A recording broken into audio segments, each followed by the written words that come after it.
Hello, Roger Martin from Billings, Montana. This is Dr. Janda, and I really like his stuff. Trump saved 8 world leaders and took out a bad guy and visited the troops and did a lot more around January 6th. Saying that if any of the 8 world leaders were assassinated, that holy sites in the Muslim world, Mecca and Medina, would be targeted.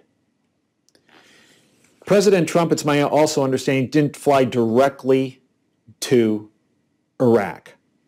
He flew to 2 locations where he met some of the world leaders who had been targeted to work out a security plan and to work out a further agreements as it relates to some of these bad actors in the Middle East. He then flew to Iraq, met with military leaders about us disengaging from Syria, from Afghanistan, which is a blow to the military-industrial complex and to the deep state. And he met with the troops. This is what we saw on TV. Then he flew to our Air Force base in Ramstein, Germany, and I understand he also met with a number of the other world leaders that had been targeted. So a total of 8 world leaders had been targeted by extremists in the Middle East.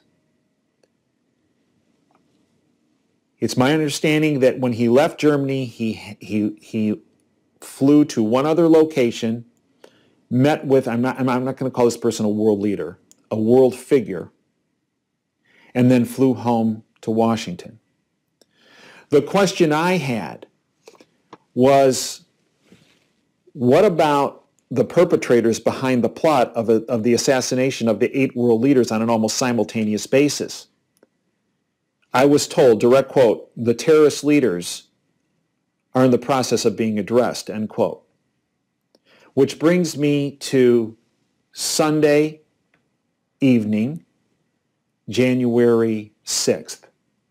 President Trump tweeted that Jamal al-Badwadi, a terrorist leader, in particular associated with Al-Qaeda, had been assassinated. Now, Badwadi was a very bad actor. He led the attack against the USS Cole on October 12th, 2000. That's when the USS Cole was refueling in a Yemen port. 17 sailors, U.S. naval personnel, died. 139 were seriously wounded. I believe, based on the information provided to me, Badwadi was one of the leaders involved in this most recent terrorist event, which was planned to assassinate 8 world leaders on an almost simultaneous basis. I also believe that there were other terrorist leaders that were involved in that plot. And if my sources are accurate, we are going to see in the ensuing days and weeks a number of these bad actors also facing the music. Bottom line, the president was getting immense grief for not visiting the troops. Anyone who was saying that is clueless. He did meet with the troops. And yes, he was scheduled to leave the day before.